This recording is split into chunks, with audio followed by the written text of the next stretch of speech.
ദേവികുളം മുൻ എംഎൽഎയും സിപിഐഎം നേതാവുമായിരുന്ന എസ് രാജേന്ദ്രൻ എൻഡിഎ ഘടകകക്ഷിയായ ആർപിഐ അത്താവാലെ വിഭാഗം സംസ്ഥാന അധ്യക്ഷൻ ആയേക്കുമെന്ന് സൂചന.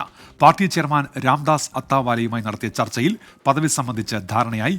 ഔദ്യോഗിക പ്രഖ്യാപനം ഡൽഹിയിൽ നടത്തിയേക്കും. റാഫി കരീം കൊച്ചിയിൽ നിന്ന്. റാഫി, വിവരങ്ങൾ. ഉന്മേഷ്, ഇന്നലെ തന്നെ എൻഡിഎ പ്രവേശനവുമായി ബന്ധപ്പെട്ടുകൊണ്ടുള്ള കാര്യങ്ങളിൽ വ്യക്തത വന്നിരുന്നു. ആർപിഐയുടെ ചെയർമാനായ രാംദാസ് അത്താവാലെ ഇന്നലെ തന്നെ പ്രഖ്യാപിച്ചിരുന്നു രാജേന്ദ്രൻ ആർപിഐയുടെ ഭാഗമാകുമെന്ന്.